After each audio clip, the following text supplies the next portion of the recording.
ರಹೀಂ ಹತ್ಯೆ ಬೆನ್ನಲ್ಲೇ ಇವತ್ತು ಮಂಗಳೂರಿನಲ್ಲಿ ಕಾಂಗ್ರೆಸ್ ಮುಸ್ಲಿಂ ಮುಖಂಡರು ಸಭೆ ನಡೆಸಿದ್ದಾರೆ. ಸಭೆಯಲ್ಲಿ ಸಾಮೂಹಿಕ ರಾಜೀನಾಮೆಗೆ ಕಾಂಗ್ರೆಸ್ ಅಲ್ಪಸಂಖ್ಯಾತ ಘಟಕದ ಅಧ್ಯಕ್ಷ ಶಾಹುಲ್ ಹಮೀದ್ ಹಿಂದೆ ಸರಿದಿದ್ದಾರೆ. ಸಿಎಂ ಸಿದ್ದರಾಮಯ್ಯ ಸೂಚನೆ ಹಿನ್ನೆಲೆ ರಾಜೀನಾಮೆ ಬಗ್ಗೆ ಒಂದು ವಾರ ಮುಂದೂಡುವುದಾಗಿ ಹೇಳಿಕೆ ನೀಡಿದ್ದಾರೆ. ಈ ಹೇಳಿಕೆ ವಿರುದ್ಧ ಮುಸ್ಲಿಂ ಮುಖಂಡರು ಆಕ್ರೋಶವನ್ನು ವ್ಯಕ್ತಪಡಿಸಿದ್ದಾರೆ. ಸಭೆಯಲ್ಲಿ ರಾಜೀನಾಮೆ ಕೊಡಲೇಬೇಕು ಅಂತ ಹೇಳಿ ಭಾರಿ ಹೈಡ್ರಾಮವೇ ನಡೆದಿದೆ. ಇನ್ನು ಭಾರಿ ಹೈಡ್ರಾಮಾ ಆದ ಬಳಿಕ ಸಾಮೂಹಿಕ ರಾಜೀನಾಮೆಗೆ ತೀರ್ಮಾನ ಕೈಗೊಳ್ಳಲಾಗಿದೆ. ಈ ಬಗ್ಗೆ ಮುಸ್ಲಿಂ ಮುಖಂಡರು ನ್ಯೂಸ್ 18ಗೆ ರಿಯಾಕ್ಷನ್ ಕೊಟ್ಟಿದ್ದಾರೆ. ಈ ಸಭೆಯಲ್ಲಿ ಈಗಾಗಲೇ ನಾವು ಸಾಮೂಹಿಕ ರಾಜೀನಾಮೆಗೆ ತೀರ್ಮಾನವನ್ನು ತೆಗೆದುಕೊಂಡಿದ್ದೇವೆ. ಈ ಮಧ್ಯೆ ಸರ್ಕಾರದ ವತಿಯಿಂದ ಮುಖ್ಯಮಂತ್ರಿಗಳು, ಅಲ್ಪಸಂಖ್ಯಾತ ಕಲ್ಯಾಣ ಸಚಿವರು, ಇನ್ನಿತರ ಪಕ್ಷದ ಕಾರ್ಯಾಧ್ಯಕ್ಷರುಗಳೆಲ್ಲ ನಮ್ಮ ಹತ್ರ ಮಾತಾಡಿದ್ದಾರೆ. ಈಗಾಗಲೇ ಎಲ್ಲ ರಾಜೀನಾಮೆ ಪತ್ರಗಳನ್ನು ಸಂಗ್ರಹಿಸಿ ಒಂದು ವಾರದೊಳಗೆ ಕೆಪಿಸಿಸಿ ಕಚೇರಿಗೆ ನಾವು ಅದನ್ನು ತಲುಪಿಸ್ತೇವೆ. ಈ ದಕ್ಷಿಣ ಕನ್ನಡ ಜಿಲ್ಲೆಯಲ್ಲಿ ಸೌಹಾರ್ದದಿಂದ ಶಾಂತಿಯಿಂದ ನೆಲೆಸಬೇಕಾದ್ರೆ ಈ ರಾಜಕಾರಣಿಗಳು ಪೊಲೀಸ್ ಇಲಾಖೆಯನ್ನು ಕೈಕಟ್ಟಿ ಅವರನ್ನು ಕೆಲಸ ಕಾರ್ಯಗಳು ಮಾಡದಾಗೆ ಅವರು ವರ್ತಿಸ್ತಾ ಇದ್ದಾರೆ. ಪೊಲೀಸ್ ಇಲಾಖೆಗೆ ಸಂಪೂರ್ಣ ಬೆಂಬಲ ಕೊಡಿ. ಅವರು ಈ ದಕ್ಷಿಣ ಕನ್ನಡ ಜಿಲ್ಲೆಯಲ್ಲಿ ಶಾಂತಿ ನೆಲೆಸಲಿಕ್ಕೆ ಅವರು ಕೆಲಸ ಮಾಡ್ತಾರೆ. ಕಮಿಷನ್ ಅನ್ನು ವರ್ಗಾವಣೆ ಮಾಡಿ ಏನು ಪ್ರಯೋಜನ ಇಲ್ಲ. ಇವರು ತಮ್ಮ ರಾಜೀನಾಮೆ ಪತ್ರವನ್ನು ಮಾಧ್ಯಮದ ಮೂಲಕ ತೋರಿಸಿ ಅದನ್ನು ಕನ್ಫರ್ಮ್ ಮಾಡಬೇಕು. ಮೊದಲು ನಾವು ರಾಜೀನಾಮೆ ಕೊಟ್ಟಿದ್ದೇವಾ ಇಲ್ವಾ ಅಂತ ಹೇಳಿ. ಸುಮ್ಮನೆ ಬಾಯಿ ಮಾತಲ್ಲಿ ಸಾಕಾಗುದಿಲ್ಲ ನಮಗೆ. ರಾಜೀನಾಮೆ ಕೊಡಲೇಬೇಕು, ಎಲ್ಲರೂ ಕೂಡ ರಾಜೀನಾಮೆ ಕೊಡಲೇಬೇಕು. ಮಾಧ್ಯಮದ ಮುಖಾಂತರ ಅದನ್ನ ಓದಿ ಹೇಳಬೇಕು ನಿಮ್ಮ ಹತ್ರ. ಬಂಟ್ವಾಳದಲ್ಲಿ ಅಬ್ದುಲ್ ರಹೀಮಾನ್ ಹತ್ಯೆ ಪ್ರಕರಣದ ತನಿಖೆ ಚುರುಕುಗೊಳಿಸಲಾಗಿದೆ. ಗಾಯಗೊಂಡ ಕಲಂದರ್ ಶಫಿ ನೀಡಿದ ಮಾಹಿತಿ ಆಧಾರದಲ್ಲಿ ತನಿಖೆ ನಡೆಸಲಾಗ್ತಾ ಇದೆ. ಅಬ್ದುಲ್ ರಹೀಮಾನ್ ಮೇಲೆ 2 ಡಿಯೋ ಬೈಕ್ನಲ್ಲಿ ಬಂದ 6 ಮಂದಿ ದಾಳಿ ಮಾಡಿದ ಬಗ್ಗೆ ಮಾಹಿತಿ ಸಿಕ್ಕಿದೆ. ಕೊಳ್ತಾ ಮಜ್ಜಲಿನ ಬಾರ್ನಲ್ಲಿ ಮದ್ಯ ಸೇವಿಸಿ ಬಂದು ಕೃತ್ಯ ಮಾಡಿದ್ದಾರೆ. ಈಗಾಗಲೇ ಮೂವರನ್ನ ವಶಕ್ಕೆ ಪಡೆದಿರುವ ಪೊಲೀಸರು ತಲೆಮರೆಸಿಕೊಂಡಿರುವ ಮೂವರಿಗಾಗಿ ಶೋಧ ನಡೆಸಿದ್ದಾರೆ. ಹಳೆ ದ್ವೇಷದ ಹಿನ್ನೆಲೆಯಲ್ಲಿ ಅಬ್ದುಲ್ ರಹೀಂ ಹತ್ಯೆ ನಡೆದಿದೆ ಅಂತ ಶಂಕೆ ವ್ಯಕ್ತವಾಗಿದೆ. ಎಸ್ಪಿ ಯತೀಶ್ ಎನ್ ರಚಿಸಿರುವ 5 ಮಂದಿಯ ತನಿಖಾ ತಂಡ ಎಲ್ಲ ಆಯಾಮಗಳಿಂದಲೂ ಕೂಡ ತನಿಖೆ ನಡೆಸ್ತಾ ಇದೆ. ರಾಜ್ಯ ಸರ್ಕಾರಕ್ಕೆ ಮಂಗಳೂರಲ್ಲಿ ಶಾಂತಿ ನೆಲೆಸುವಂತೆ ಮಾಡುವುದೇ ದೊಡ್ಡ ಸವಾಲಾಗಿದೆ. ಇವತ್ತು ಬಿಕೆ ಹರಿಪ್ರಸಾದ್ನ ಭೇಟಿಯಾಗಿ ಮಂಗಳೂರು ಶಾಂತಿ ಕಾಪಾಡುವ ಬಗ್ಗೆ ಸಿಎಂ ಚರ್ಚೆ ನಡೆಸಿದ್ದಾರೆ. ಮಂಗಳೂರಿನಲ್ಲಿ ಮುಸ್ಲಿಂ ಮುಖಂಡರು ಸಾಮೂಹಿಕ ರಾಜೀನಾಮೆ ನೀಡುತ್ತಿದ್ದಾರೆ. ಹೀಗಾಗಿ ಇವರೆಲ್ಲರನ್ನ ಸಮಾಧಾನ ಮಾಡಿ ಶಾಂತಿ ನೆಲೆಸುವ ರೀತಿಯಲ್ಲಿ ಪ್ರಯತ್ನ ಪಡಲು ಸರ್ಕಾರ ಮುಂದಾಗಿದೆ. ಈಗಾಗಲೇ ಸಿಎಂ ಸೂಚನೆಯಂತೆ ದಕ್ಷಿಣ ಕನ್ನಡಕ್ಕೆ ದಿನೇಶ್ ಗುಂಡೂರಾವ್ ತೆರಳಿದ್ದಾರೆ. ಇನ್ನು ಮಂಗಳೂರು ಘಟನೆ ಬಳಿಕ ಈ ಬಗ್ಗೆ ಮಾತನಾಡಿದಂತಹ ಸಚಿವ ದಿನೇಶ್ ಗುಂಡೂರಾವ್, ಮಂಗಳೂರಿನಲ್ಲಿ ಉಗ್ರವಾದ ವಾತಾವರಣ ಸೃಷ್ಟಿಸಲಾಗ್ತಾ ಇದೆ. ಒಬ್ಬ ಅಮಾಯಕನನ್ನ ಹೊಡೆದು ಸಾಯಿಸಿದ್ದಾರೆ. ಮುಸ್ಲಿಂ ಸಮುದಾಯವನ್ನ ಟಾರ್ಗೆಟ್ ಮಾಡುವುದೇ ಕೆಲವರ ಕೆಲಸ ಆಗಿದೆ. ಮುಸ್ಲಿಂನವರು ಏನೇ ಮಾತನಾಡಿದರೂ ಟಾರ್ಗೆಟ್ ಮಾಡಲಾಗ್ತಾ ಇದೆ. ಬಿಜೆಪಿಯವರದ್ದು ತೀವ್ರಗಾಮಿ ಮನಸ್ಥಿತಿ. ಮುಸಲ್ಮಾನರು ಅಂದಾಕ್ಷಣ ಪಾಕಿಸ್ತಾನ ಅಂತ ಬಿಂಬಿಸಲಾಗ್ತಾ ಇದೆ. ಈಗ ಸತ್ತಿರುವವನು ಅಮಾಯಕನೇ. ಈ ರೀತಿಯ ಧರ್ಮದ ಹೆಸರಲ್ಲಿ ಹೊಡೆದು ಸಾಯಿಸ್ತಾರೆ ಅಂದ್ರೆ ಏನ್ ಹೇಳಬೇಕು ಅಂತ ಕಿಡಿಕಾರಿದ್ದಾರೆ. ಇಂಥ ಶಕ್ತಿಗಳೇನಿದೆ ಇದು ದೇಶ ವಿರೋಧಿ ಶಕ್ತಿಗಳಂತಲೇ ಹೇಳಬೇಕು. ಯಾಕಂದರೆ ಒಂದು ಸಮಾಜದಲ್ಲಿ ಭಯವನ್ನು ಸೃಷ್ಟಿ ಮಾಡಿ ಒಂದು ಸಮುದಾಯದ ಮೇಲೆ, ಮುಸ್ಲಿಂ ಸಮುದಾಯದ ಮೇಲೆ, ಅವ್ರ ಮೇಲೂ ಕೂಡ ಭಯ ಸೃಷ್ಟಿ ಮಾಡ್ತಕ್ಕಂಥದ್ದು. ಅವ್ರು ಏನು ಮಾತಾಡಿದ್ರು ಕೂಡ ಇವತ್ತು ಅವರನ್ನು ಟಾರ್ಗೆಟ್ ಮಾಡೋ ಥರ ಆಗಿದೆ. ತೀವ್ರಗಾಮಿ ಒಂದು ಮನಸ್ಥಿತಿ ಅಲ್ವಾ. ಉಗ್ರಗಾಮಿ BJP ಅವ್ರದ್ದು. ಮುಸಲ್ಮಾನರಂತ ಹೇಳಿದ ತಕ್ಷಣ ಅವರು ಒಂದು ರೀತಿ ಪಾಕಿಸ್ತಾನಿ. ಆದರೆ ಈ ಥರ ಬೆಳವಣಿಗೆ ಎಲ್ಲಿವರೆಗೂ ಹೋಗಬೇಕು? ನಾಳೆ ಇವತ್ತು ಇವರು, ಇನ್ನು ಮತ್ತೊಬ್ಬರು, ಇದು ಒಬ್ಬರ ಮೇಲೆ ಒಬ್ಬರು, ಇನ್ನೊಬ್ಬರ ಮೇಲೆ ಇನ್ನೊಬ್ಬರು, ಇದೇ ಥರ ನಾವು ಜಿದ್ದು ಬಿದ್ದು ಎಷ್ಟು ಜನ ಯುವಕರು ಪಾಪ ನೋಡಿ, ಅವನು ಸತ್ತೋಗಿರೋನು ಅಮಾಯಕ. ಅವನ ಮೇಲೆ ಯಾವುದೋ ಒಂದು ಕ್ರಿಮಿನಲ್ ಹಿನ್ನೆಲೆ ಇಲ್ಲ, ಅಮಾಯಕರೇ. ಇಂಥವ್ರಿಗೆಲ್ಲ ಒಡೆದು ಸಾಯಿಸ್ತಾರೆ ಅಂತ ಹೇಳಿದ್ರೆ ಮನುಷ್ಯತ್ವನೇ ಇಲ್ಲ ಅಂತ ಆಯ್ತಲ್ಲ. ಮನುಷ್ಯತ್ವನೇ ಇಲ್ಲ ಇವರಿಗೆ. ಮಂಗಳೂರು ಗಲಭೆ ಪ್ರಕರಣ ಹಿನ್ನೆಲೆ ರಾಜ್ಯ ಗೃಹ ಇಲಾಖೆಯಿಂದ ವಿಶೇಷ ಕಾರ್ಯಪಡೆ ರಚನೆ ಮಾಡಲಾಗಿದೆ. ಕಾರ್ಯಪಡೆ ಕುರಿತು ಸರ್ಕಾರ ನಡವಳಿ ಹೊರಡಿಸಿದ್ದಾರೆ. ಆಂಟಿ ನಕ್ಸಲ್ ಫೋರ್ಸ್ ವಿಸರ್ಜಿಸದೆ ಮುಂದಿನ 3 ವರ್ಷ ವಿಸ್ತರಣೆ ಮಾಡಲಾಗಿದೆ. ನೈತಿಕ ಪೊಲೀಸ್ಗಿರಿ, ದ್ವೇಷ ಭಾಷಣ, ಕೋಮು ಸಂಬಂಧಿತ ಗಲಭೆ ನಿರ್ಬಂಧಕ್ಕೆ ಪ್ಲಾನ್ ಮಾಡಿಕೊಳ್ಳಲಾಗಿದೆ. ಬಂಟ್ವಾಳದಲ್ಲಿ ಅಬ್ದುಲ್ ರಹೀಮಾನ್ ಕೊಲೆ ಪ್ರಕರಣ ಸಂಬಂಧಪಟ್ಟಂಗೆ ಬೆಂಗಳೂರಲ್ಲಿ ಗೃಹ ಸಚಿವ ಜಿ ಪರಮೇಶ್ವರ್ ಪ್ರತಿಕ್ರಿಯೆ ಕೊಟ್ಟರು. ಘಟನೆಯನ್ನ ಸರ್ಕಾರ ಗಂಭೀರವಾಗಿ ತೆಗೆದುಕೊಂಡಿದೆ. ಅವರು ಬಂದು ಮರ್ಡರ್ ಮಾಡಿದ್ರೆ ಇವರು ಬಂದು ಮರ್ಡರ್ ಮಾಡೋದು. ಪ್ರತಿ ಬಾರಿ ಹೀಗೆ ಆದ್ರೆ ಕಣ್ಣುಮುಚ್ಚಿ ಕೂರೋಕ್ಕಾಗಲ್ಲ. ಕಳೆದ ಬಾರಿ ಹತ್ಯೆಯಾದಾಗ ಸ್ಥಳಕ್ಕೆ ಹೋಗಿ ಆಂಟಿ ಕಮ್ಯುನಿಯಲ್ ವಿಂಗ್ ಮಾಡುವ ಬಗ್ಗೆ ಹೇಳಿದ್ದೆ. ಆಂಟಿ ನಕ್ಸಲ್ ಫೋರ್ಸ್ನ ಅರ್ಧ ಭಾಗವನ್ನ ಆಂಟಿ ಕಮ್ಯುನಿಯಲ್ ವಿಂಗ್ಗೆ ಸೇರಿಸಿ ಆದೇಶ ನೀಡಲಾಗುತ್ತೆ. ಶಾಂತಿ ಸಭೆ ಮಾಡೋಕೆ ಹೇಳಿದ್ದೇನೆ. ದಕ್ಷಿಣ ಕನ್ನಡ ಜಿಲ್ಲೆ ವಿದ್ಯಾವಂತರು, ಒಳ್ಳೆಯ ಜನ ಇರುವ ಜಿಲ್ಲೆ ಅದು. ಜನಪ್ರತಿನಿಧಿಗಳು ಕೂಡ ಪ್ರಚೋದನೆ ಮಾಡಬಾರದು ಅಂತ ಹೇಳಿದರು. ಈಗೇನು ಆಂಟಿ ನಕ್ಸಲ್ ಫೋರ್ಸ್ ಇದೆ, ಆ ಫೋರ್ಸನ್ನು ಅರ್ಧ ಭಾಗ ಫೋರ್ಸನ್ನು ಈ ಆ್ಯಂಟಿ ಕಮ್ಯುನಲ್ ಫೋರ್ಸಾಗಿ ಕನ್ವರ್ಟ್ ಮಾಡಿ ಅವರಿಗೇನೆಲ್ಲ ಹೆಚ್ಚು ಅಧಿಕಾರ ಬೇಕು ಮತ್ತು ಅವ್ರಿಗೆ ಬೇಕು ಎಲ್ಲ ಸವಲತ್ತುಗಳು ಬೇಕು ಅದೆಲ್ಲ ಕೊಟ್ಟು ನಾವು ಈಗ ಅದನ್ನು ಪ್ರಾರಂಭ ಮಾಡ್ತೀವಿ. ಒಂದು ಕಡೆ ಕಾನೂನು, ಇನ್ನೊಂದು ಕಡೆ ಶಾಂತಿ ತರೋದಕ್ಕೆ ಏನು ಮಾಡಬೇಕು ಅಂತೇಳಿ ಪೀಸ್ ಮೀಟಿಂಗ್ಸು ಅಥವಾ ಕಮ್ಯುನಿಟಿ ಮೀಟಿಂಗ್ಸು ಇವೆಲ್ಲ ಮಾಡೋದಕ್ಕೂ ಕೂಡ ಸೂಚನೆಯನ್ನು ಕೊಟ್ಟಿದ್ದೇನೆ ನಾನು. ಇಲ್ಲದೇ ಇದ್ದರೆ ಆಗೋದಿಲ್ಲ ಅಂತೇಳಿ ಅಪನಂಬಿಕೆ ಇಟ್ಕೊಂಡು ಮಾಡೋಕ್ಕಾಗೋದಿಲ್ಲ. ನಾವು ಕೊನೆ ಮಾಡ್ತೀವಿ, ನಾವು ಬಿಡೋದಿಲ್ಲ. ಅವ್ರು ಮರ್ಡರ್ ಆದ ತಕ್ಷಣ ಸಂಜೆ ಒಳಗಡೆನೆ ನಾವು 4 ಜನನ ಅರೆಸ್ಟ್ ಮಾಡಿದೋ. ಈಗ ಇನ್ನೂ ಅವರ ಹೇಳಿಕೆಗಳಲ್ಲಿ ನಮಗೆ ಕೆಲವೆಲ್ಲ ಭಾಳ ಗಂಭೀರವಾದಂಥ ಮಾಹಿತಿಗಳು ಸಿಕ್ಕಿದ್ದಾವೆ. ಅದನ್ನು ಕೂಡ ನಾವು ಉಪಯೋಗ ಮಾಡಿಕೊಂಡು ಏನು ಕ್ರಮ ತಗೋಬೇಕು. ಬಂಟ್ವಾಳದಲ್ಲಿ ಅಬ್ದುಲ್ ರಹಿಮಾನ್ ಕೊಲೆ ಪ್ರಕರಣ ತೀವ್ರವಾಗಿ ಖಂಡಿಸಿರುವ ವಿಜಯೇಂದ್ರ ಸರ್ಕಾರದ ವಿರುದ್ಧ ಕಿಡಿಕಾರಿದ್ದಾರೆ. ಮಂಗಳೂರಿನಲ್ಲಿ ಶಾಂತಿ ಸಭೆ ನಡೆಸುವ ಬಗ್ಗೆ ಸಚಿವ ಪರಮೇಶ್ವರ್ಗೆ ಟಾಂಗ್ ನೀಡಿದ್ದಾರೆ. ಯಾವ ಶಾಂತಿ ಸಭೆ ಬಗ್ಗೆ ಮಾತನಾಡ್ತಾರೆ? ಗೃಹ ಸಚಿವರು ಸಭೆಗೆ ಬಂದಾಗ ಗೃಹ ಸಚಿವರನ್ನ ಮುತ್ತಿಗೆ ಹಾಕ್ತಾರೆ. ಸುಹಾಸ್ ಶೆಟ್ಟಿ ಹತ್ಯೆ ನಡೆದಾಗ ಸುಹಾಸ್ ಮನೆಗೆ ಹೋಗದಂತೆ ತಡಿತಾರೆ. ಸಿಎಂ ಗೃಹ ಸಚಿವರಿಗೆ, ಉಸ್ತುವಾರಿ ಸಚಿವರಿಗೆ ಕಿಂಚಿತ್ತೂ ಕಾಳಜಿ ಇಲ್ಲ. ಸರ್ಕಾರಕ್ಕೆ ಅಲ್ಪಸಂಖ್ಯಾತರನ್ನ ಓಲೈಸುವುದರಲ್ಲೇ ಖುಷಿ. ಈ ಸರ್ಕಾರ ಕೋಮು ಸೌಹಾರ್ದ ಹಾಳು ಮಾಡಲು ಕುಮ್ಮಕ್ಕು ಕೊಡ್ತಾ ಇದೆ ಅಂತ ವಾಗ್ದಾಳಿ ನಡೆಸಿದ್ದಾರೆ. ಬಂಟ್ವಾಳದ ರಹೀಂ ಹತ್ಯೆ ಕೇಸ್ ಕುರಿತಾಗಿ ಮಾತನಾಡಿದ ಎಸ್ಡಿಪಿಐ ಜಿಲ್ಲಾಧ್ಯಕ್ಷ ಅನ್ವರ್ ಸಾದತ್ ಬಜತ್ತೂರು, ಕಳೆದ 1 ತಿಂಗಳಲ್ಲೇ ಜಿಲ್ಲೆಯಲ್ಲಿ 3 ಕೊಲೆಗಳಾಗಿದೆ. ಕಾಂಗ್ರೆಸ್ ಆಡಳಿತದಲ್ಲೂ ಇಂತಹ ಘಟನೆಗಳು ನಡೀತಾ ಇದೆ. ನಾವು ಇಲ್ಲಿನ ಪೊಲೀಸ್ ಅಧಿಕಾರಿಗಳಿಗೂ ಜಿಲ್ಲೆಯ ಸ್ಥಿತಿ ಬಗ್ಗೆ ಹೇಳಿದ್ದೆವು. ಆದರೆ ಅವರು ಕಾಟಾಚಾರಕ್ಕೆ ಎಫ್ಐಆರ್ ಹಾಕಿದ್ದಾರೆ. ಆದರೆ ಪ್ರಚೋದನಕಾರಿಯಾಗಿ ಭಾಷಣ ಮಾಡಿದವರ ಬಂಧನ ಮಾತ್ರ ಆಗಿಲ್ಲ. ಅದೇ ಮುಸಲ್ಮಾನ ಏನಾದರೂ ಮಾಡಿದ್ರೆ ತಕ್ಷಣ ಬಂಧಿಸ್ತಾರೆ. ಆದರೆ ಸಂಘ ಪರಿವಾರದವರು ಮಾಡಿದ್ರೆ ಬಂಧನವಾಗಲ್ಲ. ಈಗ ಅಮಾಯಕ ರಹೀಂನ ಪೂರ್ವ ನಿಯೋಜಿತವಾಗಿ ಹತ್ಯೆ ಮಾಡಿದ್ದಾರೆ ಅಂತ ಆಕ್ರೋಶ ವ್ಯಕ್ತಪಡಿಸಿದರು. ಇನ್ನು ಇದೇ ವಿಚಾರವಾಗಿ ರಿಯಾಜ್ ಕಡಂಬು ಕೂಡ ಪ್ರತಿಕ್ರಿಯಿಸಿದ್ದಾರೆ. ರಹಿಮಾನ್ ಹತ್ಯೆ ಬೆನ್ನಲ್ಲೇ ಮಂಗಳೂರಿನಲ್ಲಿ ಮುಸ್ಲಿಂ ಮುಖಂಡರು ಕಾಂಗ್ರೆಸ್ ವಿರುದ್ಧ ತಿರುಗಿ ಬಿದ್ದಿದ್ದಾರೆ. ಈ ಹಿನ್ನೆಲೆ ಮುಸ್ಲಿಂ ಮುಖಂಡರ ಹೇಳಿಕೆಗೆ ಡಿಸಿಎಂ ಡಿಕೆ ಶಿವಕುಮಾರ್ ತಿರುಗೇಟು ಕೊಟ್ಟಿದ್ದಾರೆ. ನಮ್ಮ ಗ್ಯಾರಂಟಿ ಬೇಡ ಅಂದ್ರು, ಆದರೆ ಅವರೇ ಮೊದಲು ಕ್ಯೂನಲ್ಲಿ ಇದ್ರು. ಕನಕಪುರಕ್ಕಿಂತ ಅವರೇ 80% ಅಷ್ಟು ಅರ್ಜಿ ಹಾಕಿದ್ರು. ಮಂಗಳೂರಿನವರಿಗೆ ಹೊಟ್ಟೆ ಬಟ್ಟೆಗೆ ಕಾಂಗ್ರೆಸ್ ಬೇಕು, ವೋಟ್ ಹಾಕೋಕೆ ಬೇರೆಯವರು ಬೇಕು. ಈಗೇನು ಅಲ್ಲಿ ಬದಲಾವಣೆ ಕಾಣಿಸ್ತಾ ಇದೆ ಅಂತ ಕಿಡಿಕಾರಿದ್ದಾರೆ. ನಾನು ಕನಕಪುರಕ್ಕೆ ಹೋಗಿದ್ದೆ. ಅಲ್ಲಿ ಇದನ್ನ ಅರ್ಜಿ ಹಾಕುವಾಗ ಇದು ಶ್ರೀಶಕ್ತಿಗೆ, ಇದಕ್ಕೆ ಗೃಹಲಕ್ಷ್ಮಿಗೆ ಹಾಕಿ ನೋಡಿದೆ. ಕೊನೆಗೆ ಅವನಿಗೆ ಆಕೆ ಇದನ್ನ ಮಂಗಳೂರದು, ಉಡುಪಿದು ಅಲ್ಲೆಲ್ಲ ಬಿಟ್ಬಿಟ್ಟಿರ್ಬೇಕು. ನೋಡಿದ್ರೆ ಅಲ್ಲಿ 88% ಅರ್ಜಿ ಹಾಕ್ಬಿಟ್ಟವ್ರೆ. ಆಗಲೇ ನಾವು ಕನಕಪುರ ಹಾಕಕ್ಕೆ ಮುಂಚಿತವಾಗಿ ಅಲ್ಲಿ ಹಾಕ್ಬಿಟ್ಟವ್ರೆ. ಅವರೇ ಜಲ್ದಿ ಕ್ಯೂ ಅಲ್ಲಿ ನಿಂತ್ಕೊಬಿಟ್ಟವ್ರೆ. ಅವ್ರ ಹೊಟ್ಟೆಗೆ ಬದುಕಿಗೆ ಕಾಂಗ್ರೆಸ್ ಬೇಕು, ಓಟ್ ಬೇರೆ ಪಾರ್ಟಿ ಬೇಕು. ಈಗೇನೋ ಬಹುಶಃ ಪರಿವರ್ತನೆ ಆಗ್ತಾ ಇದೆ, ಕಾಣ್ತಾ ಇದೆ. ಕನ್ನಡದ ಬಗ್ಗೆ ವಿವಾದಾತ್ಮಕ ಹೇಳಿಕೆ ಕೊಟ್ಟಿದ್ದ ಕಮಲ್ ಹಾಸನ್ ವಿರುದ್ಧ ರಾಜ್ಯದಾದ್ಯಂತ ಆಕ್ರೋಶ ವ್ಯಕ್ತವಾಗ್ತಾ ಇದೆ. ಹೀಗಾಗಿ ಇವತ್ತು ಫಿಲಂ ಚೇಂಬರ್ನಲ್ಲಿ ಮಹತ್ವದ ಮೀಟಿಂಗ್ ನಡೆದಿದ್ದು, ರಾಜ್ಯದಲ್ಲಿ ಕಮಲ್ ಹಾಸನ್ ನಟನೆಯ ಥಗ್ ಲೈಫ್ ಪ್ರದರ್ಶನಕ್ಕೆ ಬ್ರೇಕ್ ಹಾಕುವ ಕುರಿತು ಚರ್ಚೆ ನಡೆಸಲಾಗಿದೆ. ಬಳಿಕ ಸುದ್ದಿಗೋಷ್ಠಿ ನಡೆಸಿ ಮಾತನಾಡಿದ ಹಿರಿಯ ನಟಿ ಜಯಮಾಲಾ, ಭಾಷಾ ವಿವಾದ ಎದ್ದಾಗ ಕನ್ನಡಿಗರೆಲ್ಲರೂ ಒಂದಾಗುವುದು ನಮ್ಮ ಧರ್ಮ. ಕಮಲ್ ಹಾಸನ್ ತಿಳಿದೋ ತಿಳಿಯದೆಯೋ ಹೇಳಿದ್ರು ಅವರ ಹೇಳಿಕೆ ತಪ್ಪು. ಭಾಷೆಯ ವಿಚಾರದಲ್ಲಿ ಉದ್ಧಟತನ ಮಾಡಿದ್ರೆ ಕನ್ನಡಿಗರಾದ ನಾವು ಸುಮ್ಮನಿರಲ್ಲ ಅಂತ ಹೇಳಿದ್ದಾರೆ. ಬಗ್ಗೆ ನಮ್ಗೆ ಯಾರಿಗೂ ಕನಿಕರನೂ ಇಲ್ಲ, ಮರ್ಸಿನೂ ಇಲ್ಲ, ಬೇಕಾಗಿಲ್ಲ. ನಮ್ಮ ಭಾಷೆಗೆ ಅವರು ಆ ರೀತಿ ಅವಹೇಳನಕಾರಿಯನ್ನು ಮಾತನಾಡಿದ ಮೇಲೆ ನಾವ್ಯಾರೂ ಸಹಿಸ್ಕೊಳ್ಳಿಕ್ಕೆ ಸಾಧ್ಯ ಇಲ್ಲ. ಹಾಗಾಗಿ ಅವ್ರನ್ನ ಸಂಪರ್ಕ ಮಾಡಿ ನಿಮ್ಮ ನಿಲುವೇನು ಅಂತ ಕೇಳಬೇಕು ಅಂತ ಹೇಳ್ಬಿಟ್ಟು ಅವರು ಹೇಳಿದ್ದಾರೆ. ಅಷ್ಟು ಬಿಟ್ಟರೆ ಇವತ್ತು ಕಮಲ್ ಹಾಸನ್ ಅವರು ನೇರವಾಗಿ ಹೇಳ್ತಾ ಇದ್ದೀವಿ, ಇವತ್ತು ನಾಳೆ ಒಳಗೆ ಅವರು ಏನಾದರೂ ಕ್ಷಮಾಪಣೆ ಕೇಳಲಿಲ್ಲ ಅಂತ ಹೇಳಿದ್ರೆ ಖಂಡಿತವಾಗಿ ಹಂಚಿಕೆದಾರರನ್ನು ಇಲ್ಲಿಗೆ ಕರೆಸಿದ್ದೀವಿ. ಅವರೇ ಒಂದು ಹೇಳಿಕೆ ಕೊಟ್ಟು ಇದು ಉದ್ದಟತನದ ಮಾತಾಡಿದ್ದಾರೆ ಅಂತ ಹೇಳಿದ ಮೇಲೆ ನಾವೆಲ್ಲರೂ ಕೂಡ ಜವಾಬ್ದಾರಿಯಲ್ಲಿ ನಡ್ಕೋಬೇಕಾಗುತ್ತೆ.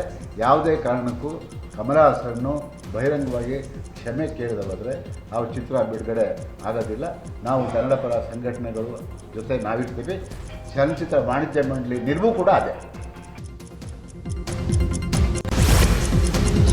ಕನ್ನಡದ ಬಗ್ಗೆ ಕಮಲ್ ಹಾಸನ್ ಹೇಳಿಕೆಯನ್ನ ಸುಮಲತಾ ಅಂಬರೀಶ್ ಖಂಡಿಸಿದ್ದಾರೆ. ಕನ್ನಡದ ಬಗ್ಗೆ ಕಮಲ್ ಹಾಸನ್ ಹೇಳಿಕೆ ತಪ್ಪು. ಭಾಷೆಯ ಬಗ್ಗೆ ಮಾತನಾಡುವಾಗ ಯೋಚಿಸಿ ಮಾತನಾಡಬೇಕು. ಕನ್ನಡದ ಭಾಷೆಗೆ ಅದರದ್ದೇ ಆದ ಘನತೆ ಇದೆ. ಅಪಮಾನ ಮಾಡೋದು ಸರಿಯಲ್ಲ. ಯಾವ ಭಾಷೆಯಿಂದ ಯಾವ ಭಾಷೆ ಬಂದಿದೆ ಅನ್ನೋದು ಯಾರಿಗೂ ತಿಳಿದಿಲ್ಲ. ಕನ್ನಡಕ್ಕೆ ಅಪಮಾನವಾದರೆ ಕನ್ನಡಿಗರು ಸಹಿಸಲ್ಲ ಅಂತ ಅಸಮಾಧಾನ ವ್ಯಕ್ತಪಡಿಸಿದ್ದಾರೆ. ಇನ್ನು ಇದೇ ವಿಚಾರವಾಗಿ ರಾಮನಗರದಲ್ಲಿ ಸಿಪಿ ಯೋಗೇಶ್ವರ್ ಕೂಡ ರಿಯಾಕ್ಟ್ ಮಾಡಿದರು. ಕಮಲ್ ಹಾಸನ್ ಅವರ ಹೇಳಿಕೆನ ನಾನು ವಿರೋಧ ಮಾಡ್ತೀನಿ. ನಮಗೆ ನಮ್ಮ ಭಾಷೆ ಮೇಲೆ ಅಭಿಮಾನ ಇದೆ. ತಮಿಳು ಮತ್ತು ಕನ್ನಡ ಸಮಕಾಲೀನ ಭಾಷೆಗಳಾಗಿರ್ತದೆ. ಅವರು ಆ ಥರ ಹೇಳಿದ ತಪ್ಪು. ಹಾಗಾಗಿ ಇವತ್ತು ಕರ್ನಾಟಕದ ಎಲ್ಲ ಕನ್ನಡ ಅಭಿಮಾನಿಗಳು ಅದನ್ನು ವಿರೋಧ ಮಾಡ್ತಾ ಇದ್ದಾರೆ, ನಾನು ವಿರೋಧ ಮಾಡ್ತೀನಿ. ಕಮಲ್ ಹಾಸನ್ ಅವರಿಗೆ ಆ ಒಂದು ದಾಷ್ಟ್ಯ ಇರಬಾರ್ದು. ಅವರು ಈ ಭಾಷೆಗಳಲ್ಲಿ ತಾರತಮ್ಯ ನಮಗೆ ಗೊತ್ತಿಲ್ಲ. ನಮ್ಮ ಭಾಷೆನೇ ಪುರಾತನ ಇರ್ಬೋದು. ನಮ್ಮ ಭಾಷೆಯಲ್ಲಿ ಈಗ ಭಾಳಷ್ಟು ಜ್ಞಾನಪೀಠ ಪ್ರಶಸ್ತಿಗಳು ಬಂದಿವೆ. ನಮ್ಮ ಭಾಷೆ ಹಿರಿಮೆ ಗರಿಮೆ ಬಗ್ಗೆ ನಮಗೆ ಗೊತ್ತಿದೆ. 2000ಗಿಂತ ಹೆಚ್ಚಿಗೆ ಇತಿಹಾಸ ಇರ್ತಕ್ಕಂಥ ಭಾಷೆ. ಯಾಕೆ ಹೇಳಿದ್ರು ಗೊತ್ತಿಲ್ಲ. ಅವ್ರೇನೋ ತಪ್ಪು ಮಾತಾಡೋದು ಕ್ಷಮೆ ಕೇಳ್ತಾರೆ ಅಂತ ಕಾಣುತ್ತೆ. ಕನ್ನಡದ ಬಗ್ಗೆ ಕಮಲ್ ಹಾಸನ್ ವಿವಾದಾತ್ಮಕ ಹೇಳಿಕೆ ವಿರುದ್ಧ ಖಂಡನೆ ವ್ಯಕ್ತವಾಗ್ತಾ ಇದೆ. ರಾಮನಗರ ಜಿಲ್ಲೆಯ ಚನ್ನಪಟ್ಟಣದ ಕಾವೇರಿ ಸರ್ಕಲ್ನಲ್ಲಿ ಕಸ್ತೂರಿ ಕರ್ನಾಟಕ ಜನಪರ ವೇದಿಕೆ ಕಾರ್ಯಕರ್ತರು ಪ್ರತಿಭಟಿಸಿದರು. ರಮೇಶ್ ಗೌಡ, ಯೋಗೇಶ್ ನೇತೃತ್ವದಲ್ಲಿ ನಟ ಕಮಲ್ ಹಾಸನ್ ಭಾವಚಿತ್ರಕ್ಕೆ ಬೆಂಕಿ ಹಚ್ಚಿ ಘೋಷಣೆ ಕೂಗಿ ಆಕ್ರೋಶ ವ್ಯಕ್ತಪಡಿಸಿದರು. ಇನ್ನು ಚಾಮರಾಜನಗರದಲ್ಲೂ ಕೂಡ ಕನ್ನಡ ಪರ ಹೋರಾಟಗಾರರು ಕಮಲ್ ಹಾಸನ್ ವಿರುದ್ಧ ಹೋರಾಟ ಮಾಡಿದ್ರು. ನಗರದ ಭುವನೇಶ್ವರಿ ವೃತ್ತದಲ್ಲಿ ಪ್ರತಿಭಟನೆ ನಡೆಸಿ ಕಮಲ್ ಹಾಸನ್ ಭಾವಚಿತ್ರಕ್ಕೆ ಟೊಮ್ಯಾಟೋದಿಂದ ಹೊಡೆದು ಆಕ್ರೋಶ ವ್ಯಕ್ತಪಡಿಸಿದರು. ನಟ ಕಮಲ್ ಹಾಸನ್ ಹೇಳಿಕೆ ವಿರುದ್ಧ ಮಂಡ್ಯದಲ್ಲೂ ಕೂಡ ಪ್ರತಿಭಟಿಸಲಾಗಿದೆ. ಜಿಲ್ಲಾಧಿಕಾರಿ ಕಚೇರಿ ಬಳಿ ಕನ್ನಡ ಪರ ಸಂಘಟನೆಗಳಿಂದ ಪ್ರತಿಭಟಿಸಲಾಯಿತು. ಕಮಲ್ ಹಾಸನ್ ಭಾವಚಿತ್ರಕ್ಕೆ ಬೆಂಕಿ ಹಚ್ಚಿ ಆಕ್ರೋಶ ವ್ಯಕ್ತಪಡಿಸಿದರು. ಕಮಲ್ ಹಾಸನ್ ವಿವಾದಾತ್ಮಕ ಹೇಳಿಕೆ ವಿಚಾರ ಇದೀಗ ಕಿಡಿ ಹೊತ್ತಿಸ್ತಾ ಇದೆ. ಥಗ್ ಲೈಫ್ಗೆ ನಿರ್ಬಂಧ ವಿಧಿಸಲು ಸಚಿವ ಶಿವರಾಜ್ ತಂಗಡಗಿ ಫಿಲಂ ಚೇಂಬರ್ಗೆ ಪತ್ರ ಬರೆದಿದ್ದಾರೆ. ಕನ್ನಡದ ಕುರಿತಂತೆ ಕಮಲ್ ಹಾಸನ್ ನೀಡಿರುವ ಹೇಳಿಕೆ ನನ್ನನ್ನೂ ಸೇರಿದಂತೆ ಕೋಟ್ಯಾಂತರ ಕನ್ನಡಿಗರ ಭಾವನೆಗಳಿಗೆ ನೋವುಂಟು ಮಾಡಿದೆ. ತಮ್ಮ ಹೇಳಿಕೆ ಬಗ್ಗೆ ಕಮಲ್ ಹಾಸನ್ ಕನ್ನಡಿಗರ ಕ್ಷಮೆ ಕೇಳಬೇಕು. ಕ್ಷಮೆ ಕೇಳದಿದ್ರೆ ಕಮಲ್ ಹಾಸನ್ ಅಭಿನಯದ ಚಿತ್ರವನ್ನ ಕರ್ನಾಟಕದಲ್ಲಿ ನಿರ್ಬಂಧ ವಿಧಿಸಬೇಕು ಅಂತ ಸಚಿವ ಶಿವರಾಜ್ ತಂಗಡಗಿ ಫಿಲಂ ಚೇಂಬರ್ಗೆ ಪತ್ರ ಬರೆದಿದ್ದಾರೆ. ತಮಿಳಿನಿಂದ ಕನ್ನಡ ಬಂದಿದ್ದು ಎಂಬ ಕಮಲ್ ಹಾಸನ್ ಹೇಳಿಕೆಗೆ ರಾಜ್ಯ ಬಿಜೆಪಿ ಅಧ್ಯಕ್ಷ ವಿಜೇಂದ್ರ ಖಂಡನೆ ವ್ಯಕ್ತಪಡಿಸಿದ್ದಾರೆ. ಬೆಂಗಳೂರಲ್ಲಿ ಮಾತನಾಡಿದ ವಿಜೇಂದ್ರ, ಕಮಲ್ ಹಾಸನ್ಗೆ ಅವರ ಭಾಷೆ ಬಗ್ಗೆ ಪ್ರೇಮ ಇದೆ ಅಂತ ಕನ್ನಡದ ಬಗ್ಗೆ ಈ ರೀತಿ ಹೇಳಿಕೆ ಸರಿಯಲ್ಲ. ತಮಿಳಿನ ಹಾಗೆ ಕನ್ನಡಕ್ಕೂ ಸಾವಿರಾರು ವರ್ಷಗಳ ಇತಿಹಾಸ ಇದೆ. ಇದನ್ನ ಕಮಲ್ ಹಾಸನ್ ಅರ್ಥ ಮಾಡಿಕೊಳ್ಬೇಕು. ಕ್ಷಮೆ ಕೇಳಲ್ಲ ಅಂತ ದುರಹಂಕಾರ ಮೆರೆಯೋದು ಸರಿಯಲ್ಲ. ಕಮಲ್ ಹಾಸನ್ ಕನ್ನಡ ತಮಿಳು ಭಾಷಿಕರ ಮಧ್ಯೆ ವಿಷ ಬೀಜ ಬಿತ್ತುವ ಕೆಲಸ ಮಾಡಬಾರದು ಅಂತ ಕಿಡಿಕಾರಿದ್ರು. ಇನ್ನು ಇದೇ ವಿಚಾರವಾಗಿ ಸಂಸದ ಬಸವರಾಜ ಬೊಮ್ಮಾಯಿ ಹಾಗೂ ಸಿಟಿ ರವಿ ಕೂಡ ಪ್ರತಿಕ್ರಿಯಿಸಿದ್ದಾರೆ. ಬಿಕೆ ಹರಿಪ್ರಸಾದ್ ಭೇಟಿ ಬಳಿಕ ಸಿಎಂ ಸಿದ್ದರಾಮಯ್ಯ ಮಾಧ್ಯಮಗಳಿಗೆ ರಿಯಾಕ್ಟ್ ಮಾಡಿದ್ದಾರೆ. ಹರಿಪ್ರಸಾದ್ ಜೊತೆ ಯಾವುದೇ ರಾಜಕೀಯ ಚರ್ಚೆ ಆಗಿಲ್ಲ. ಜನರಲ್ ವಿಚಾರದ ಬಗ್ಗೆ ಚರ್ಚೆ ಮಾಡಿದ್ದೇವೆ. ಜನರಲ್ ಆಗಿ ಏನೋ ಮಂಗಳೂರು ವಿಚಾರಗಳ ಕುರಿತು ಚರ್ಚಿಸಿದ್ದೇವೆ. ಮಂಗಳೂರಲ್ಲಿ ಸೌಹಾರ್ದತೆ ಬರಬೇಕು. ಯಾವುದೇ ಕಾರಣಕ್ಕೂ ಅಲ್ಲಿ ದ್ವೇಷ ಇರಬಾರದು. ಹರಿಪ್ರಸಾದ್ಗೆ ಮಂಗಳೂರಿಗೆ ಹೋಗಿ ಬನ್ನಿ ಅಂತ ಹೇಳಿದ್ದೇನೆ. ಅದನ್ನು ಬಿಟ್ಟು ಬೇರೆ ರಾಜಕೀಯ ಚರ್ಚೆ ಆಗಿಲ್ಲ ಅಂತ ಹೇಳಿದ್ದಾರೆ. ಇನ್ನು ಇದೇ ವೇಳೆ ಸಿಎಂ ಭೇಟಿ ವಿಚಾರದ ಬಗ್ಗೆ ಬಿಕೆ ಹರಿಪ್ರಸಾದ್ ಕೂಡ ಮಾಧ್ಯಮಗಳಿಗೆ ರಿಯಾಕ್ಷನ್ ಕೊಟ್ಟಿದ್ದಾರೆ. ಪ್ರಿಯಾಂಕ್ ಖರ್ಗೆ ಹಾಗೂ ಕಲಬುರಗಿ ಡಿಸಿ ವಿರುದ್ಧ ಅವಹೇಳನ ಮಾಡಿದ್ದ ಛಲವಾದಿ ನಾರಾಯಣಸ್ವಾಮಿ ಹಾಗೂ ರವಿಕುಮಾರ್ ವಿರುದ್ಧ ರಾಜ್ಯಪಾಲರಿಗೆ ದೂರು ಕೊಡಲಾಗಿದೆ. ಕಾಂಗ್ರೆಸ್ ಎಂಎಲ್ಸಿಗಳ ನಿಯೋಗ ಇವತ್ತು ರಾಜಭವನಕ್ಕೆ ತೆರಳಿ ದೂರು ಕೊಡಲಾಗಿದೆ. ಬಳಿಕ ಮಾಧ್ಯಮಗಳಿಗೆ ಮಾತನಾಡಿದ ಪರಿಷತ್ ಮುಖ್ಯ ಸಚೇತಕ ಸಲೀಂ ಅಹಮದ್, ರಾಜ್ಯಪಾಲರಿಗೆ ರವಿಕುಮಾರ್ ಹಾಗೂ ಛಲವಾದಿ ನಾರಾಯಣಸ್ವಾಮಿ ವಿರುದ್ಧ ದೂರು ಕೊಟ್ಟಿದ್ದೇವೆ. ರವಿಕುಮಾರ್ನ ಅಮಾನತು ಮಾಡಬೇಕು. ಅವರು ವಿರೋಧ ಪಕ್ಷದ ನಾಯಕರಾಗಿ ಬೇಜವಾಬ್ದಾರಿ ಹೇಳಿಕೆ ಕೊಟ್ಟಿದ್ದಾರೆ. ಅವರಿಬ್ಬರ ವಿರುದ್ಧ ಕ್ರಮ ಆಗಬೇಕು ಅಂತ ದೂರು ಕೊಟ್ಟಿದ್ದೇವೆ. ರಾಜ್ಯಪಾಲರು ಪರಿಶೀಲನೆ ಮಾಡ್ತೀರಿ ಅಂತ ಹೇಳಿದ್ದಾರೆ ಅಂತ ತಿಳಿಸಿದರು. 43 ಕ್ರಿಮಿನಲ್ ಕೇಸ್ ಹಿಂಪಡೆಯುವ ಸರ್ಕಾರದ ಕ್ರಮಕ್ಕೆ ಹಿನ್ನಡೆಯಾಗಿದೆ. ಹುಬ್ಬಳ್ಳಿ ಗಲಭೆ ಪ್ರಕರಣ ಸೇರಿದಂತೆ ಹಲವು ಪ್ರಕರಣಗಳನ್ನು ವಾಪಸ್ ಪಡೆಯಲು ಸರ್ಕಾರ ಆದೇಶಿಸಿತ್ತು. ಸರ್ಕಾರದ ಆದೇಶ ಪ್ರಶ್ನಿಸಿ ಸಾಮಾಜಿಕ ಕಾರ್ಯಕರ್ತ ಗಿರೀಶ್ ಭಾರದ್ವಾಜ್ ಹೈಕೋರ್ಟ್ನಲ್ಲಿ ಪಿಐಎಲ್ ಸಲ್ಲಿಕೆ ಮಾಡಿದರು. ಇವತ್ತು ಪಿಐಎಲ್ ವಿಚಾರಣೆ ನಡೆಸಿದ ಸಿಜೆ ಎನ್ವಿ ಅಂಜಾರ್ಯ ನ್ಯಾಯಮೂರ್ತಿ ಕೆವಿ ಅರವಿಂದ್ ಅವರಿದ್ದಂತಹ ಪೀಠ ಸರ್ಕಾರದ ಆದೇಶವನ್ನು ರದ್ದುಪಡಿಸಿದೆ. ಕೇಸ್ಗಳನ್ನು ವಾಪಸ್ ಪಡೆಯದಂತೆ ಆದೇಶಿಸಿದ್ದಾರೆ. ಇನ್ನು ಇದೇ ವಿಚಾರವಾಗಿ ಪಿಐಎಲ್ ಸಲ್ಲಿಕೆ ಮಾಡಿದಂತಹ ವಕೀಲ ಗಿರೀಶ್ ಭಾರದ್ವಾಜ್ ನ್ಯೂಸ್ 18 ಜೊತೆ ಮಾತನಾಡಿದ್ದು, ಸರ್ಕಾರಕ್ಕೆ ಅಧಿಕಾರ ಇಲ್ಲದಿದ್ರೂ ಕ್ರಿಮಿನಲ್ ಕೇಸ್ಗಳನ್ನು ಹಿಂಪಡೆದಿತ್ತು. ಈಗ ಹೈಕೋರ್ಟ್ ಸರ್ಕಾರದ ಆದೇಶ ರದ್ದು ಮಾಡಿದೆ. ಈ ಮೂಲಕ ಜನಸಾಮಾನ್ಯರಿಗೆ ಕೋರ್ಟ್ ಮೇಲೆ ಇರುವ ನಂಬಿಕೆ ದುಪ್ಪಟ್ಟಾಗಿದೆ ಅಂತ ಹೇಳಿದ್ದಾರೆ. ಹುಬ್ಬಳ್ಳಿ ಗಲಭೆ ಕೇಸ್ ವಾಪಸ್ಗೆ ಹೈಕೋರ್ಟ್ ತಡೆ ವಿಚಾರದ ಬಗ್ಗೆ ಹುಬ್ಬಳ್ಳಿಯಲ್ಲಿ ಮಾತನಾಡಿದ ಪ್ರಮೋದ್ ಮುತಾಲಿಕ್, ಹೈಕೋರ್ಟ್ನ ತೀರ್ಪಿನಿಂದ ರಾಜ್ಯ ಸರ್ಕಾರಕ್ಕೆ ಕಪಾಳ ಮೋಕ್ಷ ಆಗಿದೆ. ಹೈಕೋರ್ಟ್ ನಿರ್ಧಾರವನ್ನು ನಾನು ಸ್ವಾಗತ ಮಾಡುತ್ತೇನೆ. ಹುಬ್ಬಳ್ಳಿ ಗಲಭೆಯಲ್ಲಿ ಭಾರಿ ಹಿಂಸಾಚಾರವಾಗಿತ್ತು, ಆದರೆ ಸರ್ಕಾರ ಈ ಪ್ರಕರಣವನ್ನು ಹಿಂಪಡೆದಿತ್ತು. ಈಗ ಹೈಕೋರ್ಟ್ ತೀರ್ಪಿನಿಂದ ರಾಜ್ಯ ಸರ್ಕಾರಕ್ಕೆ ಮುಖಭಂಗವಾಗಿದೆ. ಇಷ್ಟಾದ್ಮೇಲೂ ಸುಪ್ರೀಂ ಕೋರ್ಟ್ಗೆ ಹೋದ್ರೆ ಅಲ್ಲೂ ಮುಖಭಂಗವಾಗುವುದು ಖಚಿತ ಅಂತ ಹೇಳಿದ್ದಾರೆ. ಹುಬ್ಬಳ್ಳಿ ಗಲಭೆ ಕೇಸ್ ವಾಪಸ್ಗೆ ಹೈಕೋರ್ಟ್ ತಡೆ ವಿಚಾರದ ಬಗ್ಗೆ ಮಾತನಾಡಿದ ಸಿಟಿ ರವಿ, ಹೈಕೋರ್ಟ್ ಆದೇಶವನ್ನು ಸ್ವಾಗತ ಮಾಡ್ತೇನೆ. ನೀವು ವಾಪಸ್ ಪಡೆದ ಪ್ರಕರಣ ಸಾಮಾಜಿಕ ಹೋರಾಟಗಾರರಂತ, ಅನ್ನದಾತರಂತ. ನೀವು ವಾಪಸ್ ಪಡೆದಿದ್ದು ಪೊಲೀಸ್ ಠಾಣೆಗೆ ಬೆಂಕಿ ಹಾಕಿದವರು, ಕಲ್ಲು ಹೊಡೆದಿದ್ದವರದು. ಮೊದಲು ನಿಮ್ಮ ಕ್ಯಾಬಿನೆಟ್ನಲ್ಲೇ ಕಮ್ಯುನಲ್ ಫೋರ್ಸ್ ಇದೆ, ಅದನ್ನ ಸರಿಪಡಿಸಿಕೊಳ್ಳಿ ಅಂತ ಕಿಡಿಕಾರಿದ್ದಾರೆ. ಇನ್ನು ಇದೇ ವಿಚಾರವಾಗಿ ಸಂಸದ ಬೊಮ್ಮಾಯಿ ಕೂಡ ರಿಯಾಕ್ಷನ್ ಕೊಟ್ಟರು. ಬೆಂಗಳೂರು ಅರಮನೆ ಮೈದಾನದ ಟಿಡಿಆರ್ ಪ್ರಕರಣದಲ್ಲಿ ಕರ್ನಾಟಕ ಸರ್ಕಾರಕ್ಕೆ ಸುಪ್ರೀಂ ಕೋರ್ಟ್ ತಾತ್ಕಾಲಿಕ ರಿಲೀಫ್ ಕೊಟ್ಟಿದೆ. ಇಂದು ನಡೆದ ವಿಚಾರಣೆಯಲ್ಲಿ ಟಿಡಿಆರ್ ಬಳಕೆಗೆ ತಡೆ ನೀಡಿರುವ ಕೋರ್ಟ್ ಆಗಸ್ಟ್ 18ಕ್ಕೆ ವಿಚಾರಣೆಯನ್ನು ಮುಂದೂಡಿದೆ. ಇವತ್ತು ನ್ಯಾಯಮೂರ್ತಿ ಸೂರ್ಯಕಾಂತ್ ನೇತೃತ್ವದ ತ್ರಿಸದಸ್ಯ ಪೀಠದಲ್ಲಿ ವಿಚಾರಣೆ ನಡೆದಿದ್ದು, ರಿವ್ಯೂ ಪಿಟಿಷನ್ ಅರ್ಜಿಯನ್ನು ಜುಲೈ 21ರೊಳಗೆ ಇತ್ಯರ್ಥಪಡಿಸಿಕೊಳ್ಳಿ ಹಾಗೂ ಅಲ್ಲಿಯವರೆಗೆ ಮಧ್ಯಂತರ ಕ್ರಮವಾಗಿ ಟಿಡಿಆರ್ ಪತ್ರಗಳನ್ನು ಬಳಸದೆ ರಿಜಿಸ್ಟ್ರಾರ್ ಬಳಿ ಇರಿಸಲು ಕೋರ್ಟ್ ಸೂಚನೆ ಕೊಟ್ಟಿದೆ. ಇನ್ನು ಇದೇ ವಿಚಾರವಾಗಿ ಮಾತನಾಡಿದ ಕಾನೂನು ಸಚಿವ ಎಚ್.ಕೆ. ಪಾಟೀಲ್, ಕರ್ನಾಟಕ ಸರ್ಕಾರದ ಹೋರಾಟಕ್ಕೆ ತಾತ್ಕಾಲಿಕ ಜಯ ಸಿಕ್ಕಿದೆ. 3,004 ಕೋಟಿ ಟಿಡಿಆರ್ ಕೊಡಬೇಕೆಂಬ ಸುಪ್ರೀಂ ಸಲಹೆಗೆ ವಿರೋಧ ಮಾಡ್ತೇವೆ.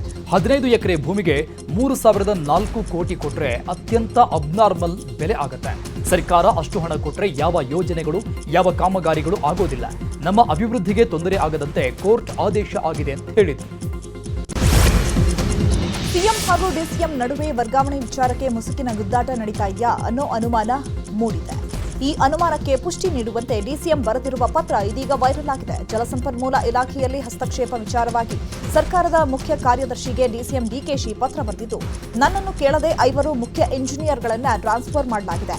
ನನ್ನ ಇಲಾಖೆಗೆ ಟ್ರಾನ್ಸ್ಫರ್ ಮಾಡಿದವರನ್ನ ವಾಪಸ್ ಕರೆಸಿಕೊಳ್ಳಿ. ನನ್ನ ಇಲಾಖೆ ವಿಚಾರಕ್ಕೆ ನನ್ನ ಅನುಮತಿ ಬೇಕು. ವರ್ಗಾವಣೆ ನೇಮಕಾತಿ ಆದೇಶಕ್ಕೆ ನನ್ನ ಅನುಮತಿ ಬೇಕು. ನನ್ನ ಅನುಮತಿ ಇಲ್ಲದೆ ಯಾವುದೇ ನಿರ್ಧಾರ ಕೈಗೊಳ್ಳಬೇಡಿ ಅಂತ ಡಿಕೆಶಿ ಪತ್ರದಲ್ಲಿ ಉಲ್ಲೇಖಿಸಿದ್ದಾರೆ. ಇನ್ನು ವರ್ಗಾವಣೆ ವಿಚಾರದ ಮುಸುಕಿನ ಗುದ್ದಾಟದ ಬಗ್ಗೆ ರಿಯಾಕ್ಷನ್ ನೀಡಿದ ಸಚಿವ ಪ್ರಿಯಾಂಕ್ ಖರ್ಗೆ, ವರ್ಗಾವಣೆಯಲ್ಲಿ ಸಿಎಂ ಸಿದ್ದರಾಮಯ್ಯ ಅವರಿಗೆ ವಿವೇಚನಾಧಿಕಾರ ಇದೆ. ಯಾವ ಇಲಾಖೆಯಲ್ಲಿ ಯಾವ ಅಧಿಕಾರಿ ಇರಬೇಕು ಅಂತ ನಿರ್ಧಾರ ಮಾಡುವ ಅಧಿಕಾರ ಸಿಎಂ ಡಿಸಿಎಂಗಿದೆ. ಅದನ್ನ ಹಸ್ತಕ್ಷೇಪ ಅಂತ ಯಾಕೆ ಅಂದ್ಕೋಬೇಕು ಅಂತ ಹೇಳಿದ್ದಾರೆ. ಬಿಜೆಪಿ ರಾಜ್ಯಾಧ್ಯಕ್ಷ ವಿಜೇಂದ್ರ ನೇತೃತ್ವದಲ್ಲಿ ಕೋರ್ ಕಮಿಟಿ ಸಭೆ ನಡೆಸಲಾಗ್ತಾ ಇದೆ. ಮಲ್ಲೇಶ್ವರಂನ ಬಿಜೆಪಿ ಕಚೇರಿಯಲ್ಲಿ ಸಭೆ ನಡೀತಾ ಇದ್ದು, ಈ ಸಭೆಯಲ್ಲಿ ಪಕ್ಷ ಬಲವರ್ಧನೆ ಮಾಡುವ ಕಾರ್ಯತಂತ್ರಗಳು ಹಾಗೂ ಸರ್ಕಾರದ ವಿರುದ್ಧ ಹೋರಾಟ ರೂಪಿಸುವ ಬಗ್ಗೆ ಮಹತ್ವದ ಚರ್ಚೆ ನಡೆಸಲಾಗ್ತಾ ಇದೆ. ಸಭೆಯಲ್ಲಿ ಬಿಎಸ್ ಯಡಿಯೂರಪ್ಪ, ಬಸವರಾಜ ಬೊಮ್ಮಾಯಿ, ಗೋವಿಂದ ಕಾರಜೋಳ, ಅಶ್ವತ್ಥ ನಾರಾಯಣ್, ಸದಾನಂದಗೌಡ ಸೇರಿದಂತೆ ಹಲವರು ಭಾಗಿಯಾಗಿದ್ದಾರೆ. ಬೆಳಗಾವಿ ಜಿಲ್ಲೆಯ ಮೇಖಡಿ ಗ್ರಾಮದ ರಾಮ ಮಂದಿರದಲ್ಲಿ ಲೋಕೇಶ್ವರ ಸ್ವಾಮಿಯ ಮಠ ತೆರವು ಮಾಡಲಾಗಿದೆ.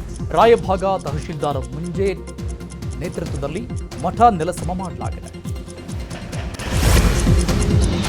ಕಲಬುರಗಿ ಜಿಲ್ಲಾಧಿಕಾರಿ ಭಾರತದವರೋ ಅಥವಾ ಪಾಕಿಸ್ತಾನದಿಂದ ಬಂದವರೋ ಎಂಬ ಎಂಎಲ್ಸಿ ರವಿಕುಮಾರ್ ಹೇಳಿಕೆಗೆ ಆಕ್ರೋಶ ವ್ಯಕ್ತವಾಗ್ತಾ ಇದೆ. ಕಲಬುರಗಿ ಮಹಿಳಾ ಕಾಂಗ್ರೆಸ್ ಘಟಕ ಕಾರ್ಯಕರ್ತರು ಬೃಹತ್ ಪ್ರತಿಭಟನೆ ನಡೆಸಿ ಆಕ್ರೋಶವನ್ನು ವ್ಯಕ್ತಪಡಿಸಿದ್ದಾರೆ. ಟ್ರಾಫಿಕ್ ಪೊಲೀಸರ ಎಡವಟ್ಟಿಗೆ ಮಗು ಸಾವು ಪ್ರಕರಣ ಸಂಬಂಧಪಟ್ಟಂಗೆ ಇವತ್ತು ಮಂಡ್ಯದ ಮದ್ದೂರು ತಾಲೂಕಿನ ಗೊರಬನಹಳ್ಳಿ ಗ್ರಾಮದಲ್ಲಿರುವ ಮೃತ ಮಗುವಿನ ಮನೆಗೆ ಮಾಜಿ ಸಂಸದೆ ಸುಮಲತಾ ಭೇಟಿ ಕೊಟ್ಟು ಮೃತನ ಮಗುವಿನ ಪೋಷಕರಿಗೆ ಸಾಂತ್ವನ ಹೇಳಿದ್ದಾರೆ. ಕಳೆದ 1 ವಾರದಿಂದ ಕೊಡಗು ಜಿಲ್ಲೆಯಲ್ಲಿ ವ್ಯಾಪಕ ಮಳೆಯಾಗಿದೆ. ಈ ಹಿನ್ನೆಲೆ ಮೈಸೂರು ಜಿಲ್ಲೆಯ ಕೆಆರ್ ನಗರದ ಸಾಲಿಗ್ರಾಮದ ಚುಂಚನಕಟ್ಟೆಯ ಧನುಷ್ಕೋಟಿ ಜಲಪಾತ ಉಕ್ಕಿ ಹರಿತಾ ಇದೆ. ಕೋವಿಡ್ ಹಾವಳಿ ಮಧ್ಯೆ ಆಫ್ರಿಕನ್ ಹಂದಿ ಜ್ವರದ ಭೀತಿ ರಾಜ್ಯದಲ್ಲಿ ಶುರುವಾಗಿದೆ. ಬಾಗಲಕೋಟೆಯ ಗೋರಬಾಳ ಗ್ರಾಮದ 2 ಹಂದಿ ಫಾರ್ಮ್ನಲ್ಲಿ ಹಂದಿ ಜ್ವರ ಪತ್ತೆಯಾಗಿದೆ. ಹಂದಿ ಜ್ವರ ಪತ್ತೆಯಾಗ್ತಾ ಇದ್ದಂಗೆ ಹಂದಿಗಳನ್ನು ಕೊಲ್ಲುವಂತೆ ಡಿಸಿ ಜಾನಕಿ ಆದೇಶ ಹೊರಡಿಸಿದ್ದಾರೆ. ಕೊಪ್ಪಳದಲ್ಲಿ ಮತ್ತೆ ಮಳೆರಾಯನ ಆರ್ಭಟ ಜೋರಾಗಿದೆ. 2 ದಿನಗಳಿಂದ ಬಿಡುವು ಕೊಟ್ಟಿದ್ದ ಮಳೆ ಮತ್ತೆ ಶುರುವಾಗಿದೆ. ಗುಡುಗು ಸಹಿತ ಭಾರೀ ಮಳೆಯಾಗ್ತಾ ಇದ್ದು ವಾಹನ ಸವಾರರು ಸಂಚರಿಸಲಾಗದೆ ಪರದಾಡಿದ್ದಾರೆ. ದಿವಂಗತ ನಟ ಅಂಬರೀಷ್ ಅವರ 73ನೇ ಹುಟ್ಟುಹಬ್ಬದ ಹಿನ್ನೆಲೆಯಲ್ಲಿ ಅಂಬರೀಷ್ ಸಮಾಧಿಗೆ ಕುಟುಂಬಸ್ಥರು ಪೂಜೆ ಸಲ್ಲಿಸಿದರು. ಸಮಾಧಿಗೆ ಅಂಬರೀಷ್ ನೆಚ್ಚಿನ ಖಾದ್ಯಗಳನ್ನಿಟ್ಟು ಸುಮಲತಾ ಅಂಬರೀಷ್, ರಾಕ್ಲೈನ್ ವೆಂಕಟೇಶ್ ಪೂಜೆ ಸಲ್ಲಿಕೆ ಮಾಡಿದ್ದಾರೆ. ಅಂಬರೀಷ್ ಸಮಾಧಿಗೆ ದೂರದ ಊರುಗಳಿಂದ ಅಭಿಮಾನಿಗಳು ನೋಡುವುದಕ್ಕೆ ಆಗಮಿಸ್ತಾ ಇದ್ದಾರೆ. ಅಂಬರೀಷ್ ನೆನೆದು ನಟ ದರ್ಶನ್ ಪೋಸ್ಟ್ ಮಾಡಿದ್ದಾರೆ. ತಂದೆ ಸಮಾನರಾದ ಅಂಬಿ ಅಪ್ಪಾಜಿಯವರು ಇಂದಿಗೂ ನಮ್ಮ ಮನಸ್ಸಿನಲ್ಲಿ ಜೀವಂತವಾಗಿದ್ದಾರೆ. We love you rebel star ಅಂತ ನೆನೆದು ಪೋಸ್ಟ್ ಹಾಕಿದ್ದಾರೆ.